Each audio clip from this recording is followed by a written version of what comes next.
तवक्कल, अल्लाह की ज़ात पे इतना कामिल यकीन कि इस दुनिया में अल्लाह की मर्ज़ी के बग़ैर एक पत्ता तक हरकत नहीं कर सकता। इंसान अपने तवक्कल की मेराज को पहुंच जाता है। एक बार इस बात को मान के तो देखो कि हमारी ज़िंदगियों में जो हो रहा है, जो हो चुका है या फिर जो होगा, वो सब अल्लाह की मर्ज़ी से होता है। और फिर देखना कि तुम्हारी मर्ज़ी में कैसे अल्लाह की मर्ज़ी शामिल हो जाती है। कहानी तवक्कल की।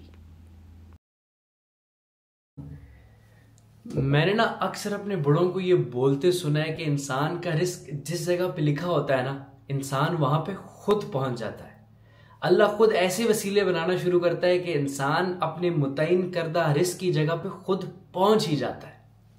लेकिन अगर आपका रिस्क शुरू होना किसी जगह पे नहीं लिखा हुआ या फिर उसके अंदर देरी है, तो आप कुछ भी कर लो, आप वहां पे नहीं पहुंच सकते। ये व्लॉग सिर्फ उन स्टूडेंट्स के लिए नहीं है जो जर्मनी का प्रोसेस कर रहे हैं। ये व्लॉग उन सब लोगों के लिए है जो अपना मुल्क छोड़ के किसी दूसरी कंट्री जाके अपनी बेहतर जिंदगी शुरू करना चाहते हैं, लेकिन कोई सही वसीला नहीं बन रहा, कोई प्रॉपर वे नहीं बन रहा और हर्डल्स आ रही हैं। ये स्टोरी है तवक्कल की, क्योंकि इस सब टाइम पीरियड के अंदर एक चीज आपकी देखी जाती है, अल्लाह पे यकीन। क्या आप उस जात पे कितना यकीन रखते हो? यकीन करो, आप उस जात पे जिस कदर यकीन रखोगे ना, वो आपको उस कदर लुटाएगा। तवक्कल की स्टोरी मेरे दोस्त की, कि उसको कितनी मुश्किल हुई है जर्मनी का वीजा लेने में, लेकिन स्टिल वो अपने इरादों में मजबूत रहा और उसको फाइनली उसकी जो एक ड्रीम डेस्टिनेशन थी वो वहां पे पहुंच गया। पहुंचा कैसे? अल्लाह की जात पे तवक्कल रख के। हाँ, तुम लोगों को मिलाता हूँ अपने बेहतरीन दोस्त से। आप लोगों ने उसको पहले भी व्लॉग में देखा हुआ है। ये व्लॉग पूरा का पूरा उसके साथ एक पॉडकास्ट है, ताकि जो वीज़ा जर्नी थी उसके ऊपर। उम्मीद करता हूँ आप लोगों को ये पसंद आएगा और आप लोगों के लिए एक मोटिवेशनल स्टोरी भी होगी। जो लोग दिल हारे बैठे हैं उनको दिल मजबूत करने का मौका मिलेगा। तो ये व्लॉग पूरा देखना, ये व्लॉग बहुत स्पेशल होने वाला है। आओ चलते हैं उस बेहतरीन दोस्त से मिलने के लिए। ये भाई साहब थे ना, हमें बहुत अरसे से बेस के पीछे पड़ा हुआ था, वीडियो बनानी है, व्लॉग बनाना है, व्लॉग बनाने में मुझे टाइम नहीं दे रहा था। सो मैंने पकड़ लिए, व्लॉग यहाँ पे बना नहीं सकते, पहले मेरा इरादा था यहाँ पे बाहर बनाएंगे आप लोगों को खुशगवार एटमॉस्फेयर के अंदर, लेकिन अब व्लॉग हमें बनाना पड़ेगा अंदर जाके। तो खैर अंदर जाके इस भाई से इसकी कहानी सुनते हैं, इसकी दास्तान वीज़े की, और आप लोगों को बताते हैं ब्रो व्हाट इज़ तवक्कल। तो चलो मेरे कमरे में चलते हैं, बाकी व्लॉग वहाँ पे। सब उसामा भाई के पीछे पड़े हुए थे कि उसामा भाई हमें टाइम दो, पॉडकास्ट करते हैं। आपकी बहुत इंस्पायरिंग स्टोरी जो है how he get the visa of Germany, उसके ऊपर हम लोगों को इंस्पायर करते हैं, क्योंकि मुझे पता है कि मेरे काफी ऐसे लोग व्लॉग्स देखते हैं जो कि जिनके वीजा प्रोसेस के अंदर कुछ हर्डल्स आ रहे हैं, डिलेज आ रहे हैं, या फिर किसी मसलियत के तहत उनका वीजा नहीं लग पा रहा। लेकिन उसामा भाई थोड़े से बिजी थे अपने डॉक्यूमेंट्स पूरे करने में, अपनी चीजें पूरी करने में, बैंक अकाउंट वगैरह खुलवाने में, और ऑब्वियसली इसमें टाइम लग जाता है, मतलब 2-3 वीक्स लग जाते हैं। तो सामा भाई उसी चीज के अंदर बिजी थे। खैर फाइनली हमने उनसे टाइम ले लिया और अब सामा भाई जो हमारे साथ बैठे हुए हैं, अब इनसे जानते हैं इनकी इंस्पायरिंग स्टोरी, क्योंकि ये बहुत अप्स एंड डाउन्स वाली स्टोरी है और इस स्टोरी के अंदर बहुत हर्डल भी आए और बड़ी चीजें जो है वो खराब भी हुई, आउट ऑफ द प्लान भी गई, लेकिन still he stick to the plan. और प्लान क्या था कि मैंने अल्लाह की जात पे तवक्कल रखनी है और इंशाल्लाह मैं अपनी कोशिश करता रहूंगा, बाकी सब चीजें अल्लाह की जात करेगी। अब इनसे इनकी स्टोरी जानते हैं, क्योंकि सामा भाई आपको वो वक्त भी याद होगा कि इस वक्त हम लोग जो है वो बाइक पे बैठ के अक्सर प्लान्स बना रहे होते थे बाहर जाने के, और ये कहते थे यार, क्योंकि मुझसे पहले जल्दी ग्रेजुएट हो गया था और अक्सर हम प्लान बना रहे होते थे कि भाई हम जाएंगे, तू पहले चला जाएगा या मैं लेट चला जाऊंगा, जो भी होगा, लेकिन हमारा अल्टीमेट गोल था कि हमने बाहर जाना है। और फिर वो कुछ चीजों की वजह से कहीं पे ये अपनी जॉब पे मसरूफ हो गए, मैं अपने रेस्टोरेंट में मसरूफ हो गया और चीजें उस तरह एग्जीक्यूट नहीं हो सकी। लेकिन स्टिल एट द एंड, क्योंकि अल्लाह का प्लान था, हम दोनों ने जर्मनी पहुंचना था, हम पहुंच गए और now we are living here, साथ हैं, सेम यूनिवर्सिटी में हैं, सब कुछ एक साथ कर रहे हैं। अब बाकी की स्टोरी सामा भाई से जानते हैं कि सामा भाई का प्रोसेस जो है वो कैसा था, कैसा नहीं था, क्या हर्डल्स आई, क्या डिफिकल्टीज आई। सामा भाई start from the very start, जो आपने पहली अपॉइंटमेंट बुक की थी वहां से शुरू करो और एंड तक चलते हैं। तो mic is on you. So I would like to go a little back than the appointment part. As far as I remember, like जब हम बात कर रहे हुआ करते थे, हम उससे पहले कनाडा, यूके और I don't even remember कि हम किस किस कंट्री के बारे में भी बात कर रहे होते थे, because we wanted to explore all. But उस वक्त हम बैचलर्स में थे, तो उसमें बहुत सारे ख्याली प्राउड भी कह सकते हैं और कुछ सीरियसनेस भी थी, but there was something like that कि हमने मूव करना है अब्रॉड। तो उस वक्त आफ्टर द बैचलर्स मैंने थोड़ा सा कनाडा को सीरियस लिया एंड आई रिमेंबर तुमने यूके को सीरियस लिया and you got almost got there. And मैं कनाडा का भी मेरा प्रोसेस ऑलमोस्ट कंप्लीट हो गया था, but you know ever changing world, policies change हो जाती हैं, गवर्नमेंट चेंज हो जाती हैं, कैप लग जाते हैं और बहुत सारी इस तरह की चीज़ें, मतलब अनकंडीशनल चीज़ें होती हैं जो आप पहले एक्सपेक्ट नहीं कर रहे होते और बाद में वो इम्प्लीमेंट हो जाती हैं और वहाँ पे बहुत आप मतलब एक स्टेप फिर से पीछे हो जाते हो।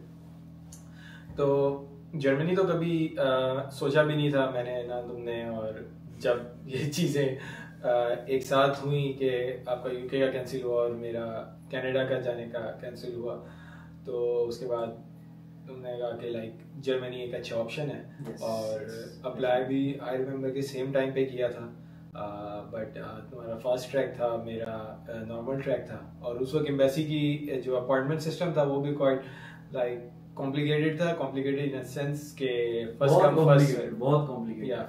फर्स्ट सर्व वाला सिस्टम था और उसमें किसी के डॉक्यूमेंट्स कंप्लीट हों या ना हो, डिड एनीवन केयर, जिसके नहीं होते थे उसको रिजेक्ट कर देते थे, लेकिन जिनके कंप्लीट होते थे उनको चांस नहीं मिल पाता था अपॉइंटमेंट का। तो that was one thing that literally created hurdles for each and everyone who had there documents, और उसकी वजह से उनका टाइम भी बहुत ज़्यादा वेस्ट हुआ। ये पुराने सिस्टम की बात करें एम्बेसी के। तो getting back to the first time when I applied for the appointment, it was like कि सारी रात जागना पड़ता था। एम्बेसी सिर्फ एक डेट देती थी कि आपने इस दिन अपॉइंटमेंट के लिए अप्लाई करना है। There was no time कि अपॉइंटमेंट किस टाइम पे ओपन होंगी। तो उसमें यही करना पड़ा कि जो डेट आई बस उस दिन कंप्यूटर के सामने सारी रात जागना पड़ा। बीच में एक दो दफ़ा आंख भी लग जाती थी, लेकिन फिर वो एकदम से घबराहट से खुलती थी कि अपॉइंटमेंट तो नहीं खुल गई, लेकिन ऐसा नहीं हुआ। बट उसमें एक फनी स्टोरी मुझे वो मैं स्टोरी में जरूर सामा भाई आपको मैं बोलूंगा कि आप वो स्टोरी सुनाओ वॉशरूम वाली, क्योंकि मैंने सबको यहाँ पे भी बताई थी, बाबर लोगों को और सबको, बिकॉज उस टाइम पे मैं जर्मनी आ गया हुआ था। और नहीं बल्कि जर्मनी में नहीं आया था, मैंने यहाँ पे आगे स्टोरी बताई थी। तभी मैं पाकिस्तान में था, तब मैं अपना प्रोसेस कर रहा था, मेरी अपॉइंटमेंट आ गई थी, मेरा फास्ट ट्रैक था, मेरी अपॉइंटमेंट आ गई थी और ये उस टाइम पे उसने अपॉइंटमेंट अपने रेगुलर ट्रैक की तरह अपॉइंटमेंट बुक करनी थी। तो वो स्टोरी सुनाओ, जो वॉशरूम वाली स्टोरी वो बहुत इंपॉर्टेंट है, बहुत important story. So while being awake the whole night, it was just about time, like I had to go to the washroom, like obviously मैं सारी रात जाग रहा था। तो अब सुबह के 10 बज रहे हैं और I was like कि सारी रात नहीं आई तो 2 मिनट से क्या हो जाएगा literally। तो I just went, ये देखो ये प्लान्स होते हैं अल्लाह के, सुनो। I just went in like, लेकिन मैं मोबाइल अपने साथ लेके गया, किसी वक्त भी अपॉइंटमेंट खुले तो I just run back to my computer and book an appointment। तो I was in the washroom and Hamza की कॉल आई अचानक से कि ब्रो अपॉइंटमेंट बुक हो गई। मैंने कहा what? I was like what? I literally ran from the washroom in that condition। Imagine करो कैसे भागा होगा। Tried to book the appointment and मैंने सारा अपना डेटा फिल किया और उसके बाद जब रिकैप्चा का टाइम आया, in that moment of panic I literally panicked and like मैंने 3 दफा रिकैप्चा गलत लगाया, 3 दफा, और उसमें टाइम भी वेस्ट होता रहा। और जब अपॉइंटमेंट बुक हुई उस वक्त तक 1500 और अपॉइंटमेंट्स ऑटोमेटिकली कह रहा हूँ 1500 अपॉइंटमेंट्स बुक हो चुकी थी। तो सिंस एम्बेसी उस वक्त फर्स्ट कम फर्स्ट सर्व की बेसिस पे कर रही थी, बेशक आपके पास डॉक्यूमेंट्स हैं या नहीं है, एडमिशन लेटर है या नहीं है, but embassy will call you अगर आपका पहले नंबर है फर्स्ट 500 to 700 के दरमियान में। फिर भी there was a chance, it was dependent upon the speed of Islamabad embassy कि वो कितने लोगों को इस बार कर देते हैं। उम्मीद थी, sort of उम्मीद ही थी। तो बीच में कई दिनों में लगा कि अपॉइंटमेंट आ जाएगी, कई दिनों में ऐसा लगा कि नहीं आएगी, बिकॉज कई दफ़ा बीच में आता था एक हफ्ता एम्बेसी किसी को अपॉइंटमेंट नहीं देगी। बट स्टिल ऐसा टाइम हुआ कि मुझे फर्स्ट टाइम में अपॉइंटमेंट नहीं मिल सकी।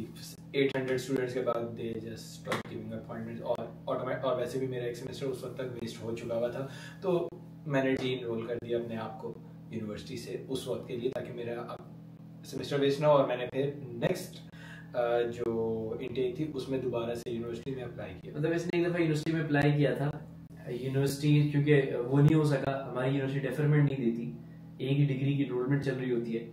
तो वो दोबारा से इसने मुझे भी याद है कि इसके पैसे वापस मेरे पास आए थे, एंड देन मैंने इसको भेजे, एंड देन दोबारा से मैंने इसके पैसे जमा कराए यूनिवर्सिटी के, एंड दोबारा से जो भी हुआ, तो मतलब ऐसा टाइम था कि वो चीजें जो है बार बार कैंसिल हो रही थी। और अक्सर इंसान के जहन में वसवसे भी आ रहे होते हैं कि यार मतलब बार बार चीजें मेरी कैंसिल हो रही हैं, तो मतलब शायद अल्लाह नहीं चाह रहा कि मैं जर्मनी जाऊं, लेकिन स्टिल मैन, ये बंदा तवक्कल पे था। और Still I took this second chance जब next intake I, it was summer intake, yes, of 2025.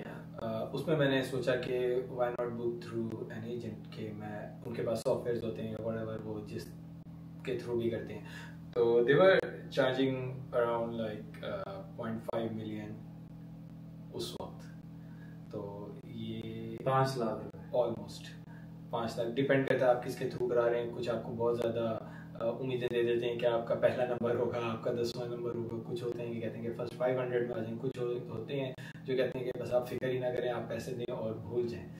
तो मैंने भी इसी तरह किया, उनकी बातों में आके भूल ही जाए, जर्मनी जाना भूल जाए, वाकई आप भूल जाए। वो उन्होंने पूरी बात नहीं बताई होती, बस आपको कह देते हैं भूल जाए, आगे आपने खुद इंटरप्रेट करना होता है कि जर्मनी जाना भूल जाए या आप अपॉइंटमेंट के बारे में भूल जाए। सो वेल गोइंग ऑन, तो मेरे से भी ऐसी ही गलती हुई, मैं उनकी बातों में आके मैंने पे कर दिया। और फिर उसके बाद कुछ ऐसा हुआ कि जब अपॉइंटमेंट खुली तब तक तो उन्होंने मुझे लाइक झूठी तसल्लियाँ देते रहे, और जब अपॉइंटमेंट खुली तो मेरा कोई नंबर जाके 4000 के बाद आया। I was like, what the heck, ये क्यों? इससे ज्यादा बेहतर नंबर तो मैं खुद ले लिया था, और अगर मैं उस वक्त कुछ सिनेरियो में ना होता तो I could have like booked my appointment within 500। तलकीन कर रहा होता हूँ कि अपना प्रोसेस खुद करो, तुम लोग सब कुछ कर सकते हो।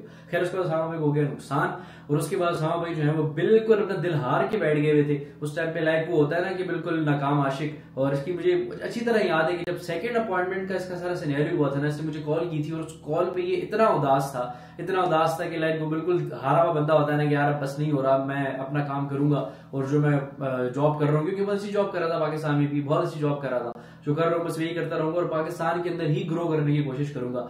लेकिन इसको मतलब क्या पता था कि अल्लाह ने इसके लिए क्या प्लान किया है, और सडनली उसके बाद सामा भाई आपको खुद बताएंगे कि वो सडन शिफ्ट कैसे आया और सामा भाई कैसे जर्मनी पहुंचे। सो हुआ कुछ यूं कि जब अपॉइंटमेंट नहीं मिल सकी दोबारा से ऑन टाइम, और स्कैम हो गया, I was like down the 4000 line. उसमें तो इम्पॉसिबल था कि एम्बेसी इतनी पेस में काम करे कि 4000 स्टूडेंट्स को ना अपॉइंटमेंट दे फॉर इंटरव्यू। फिर उसके बाद मेरा यही प्लान हुआ कि I would not opt for Germany any more और एनीवेयर एल्स, बिकॉज टाइम बहुत ज़्यादा वेस्ट हो रहा था, और मतलब हर चीज़ वल्नरेबल है और क्विकली डिस्पोज हो रही है। तो उसी में सोचा कि why not continue with in Pakistan और यहीं पे कुछ कर लिया जाए, तो इट्स बेटर टाइम वेस्ट करने से अच्छा है। तो ये सोचने के ऑलमोस्ट एक वीक बाद एकदम से न्यूज़ आई, हम तक भी कॉल आई कि लाइक नया सिस्टम अपडेट हुआ है। आफ्टर चेकिंग दैट तो पता चला कि पुराना जितना सिस्टम था जिसमें अपॉइंटमेंट्स बुक हुई हुई थी वो सारी कैंसिल हो गई, और अब न्यू पोर्टल वाला सिस्टम आ गया कि जिनके पास अपने डॉक्यूमेंट्स हैं और वो भी कंप्लीट है, एडमिशन लेटर समेत, सिर्फ उन लोगों को वेटिंग लिस्ट में रखा जाएगा। After like uploading all the documents on the portal, I just waited for about 3 months, और after 3 months I got the notification for the appointment, and after the appointment and interview the visa was at my home just after 2 days of the interview. And उसके बाद फिर तैयारियाँ शुरू करके with in 20 days मैं Germany में था। तो अब देखो कहने का मकसद ये है, स्टोरी सुनाने का मकसद ये है कि वो बंदा कि जो बिल्कुल एक दफा लाइक डाउन हो गया था और उसने सारी उम्मीद छोड़ दी थी, सारे आसरे छोड़ दिए थे, और सडनली वो एकदम से एक नए सिस्टम की वजह से, मैं कहने को तो खैर बहुत कुछ कहा जा सकता है, लेकिन मैं जरूर इस बात को यहाँ पे ऐड जरूर करूंगा कि ये अल्लाह का प्लान था, और अगर नए सिस्टम के जरिए इन बच्चों को निकालना था, क्योंकि इसके साथ काफी ऐसे बच्चे होंगे जो स्टक हुए होंगे, लेकिन नए सिस्टम से वो सारे के सारे निकल आए, क्योंकि अल्लाह ने उनका दाना पानी इस जगह पे यहाँ पे इस वक्त से मुतयन किया हुआ था और वो शुरू हो गया।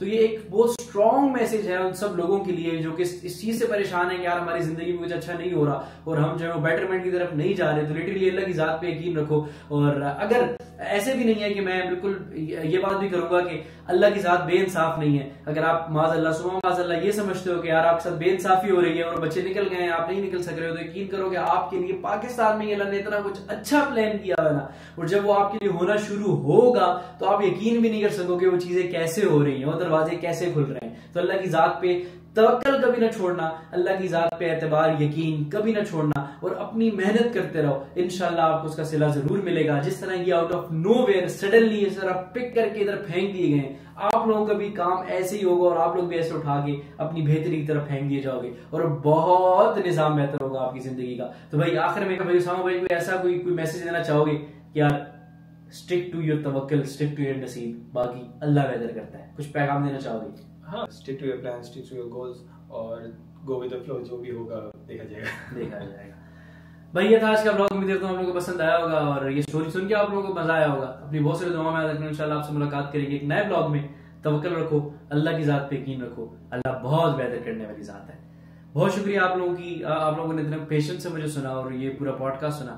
मजीद पॉडकास्ट के साथ आएंगे, तब तक के लिए अपना ख्याल रखें। अल्लाह हाफिज।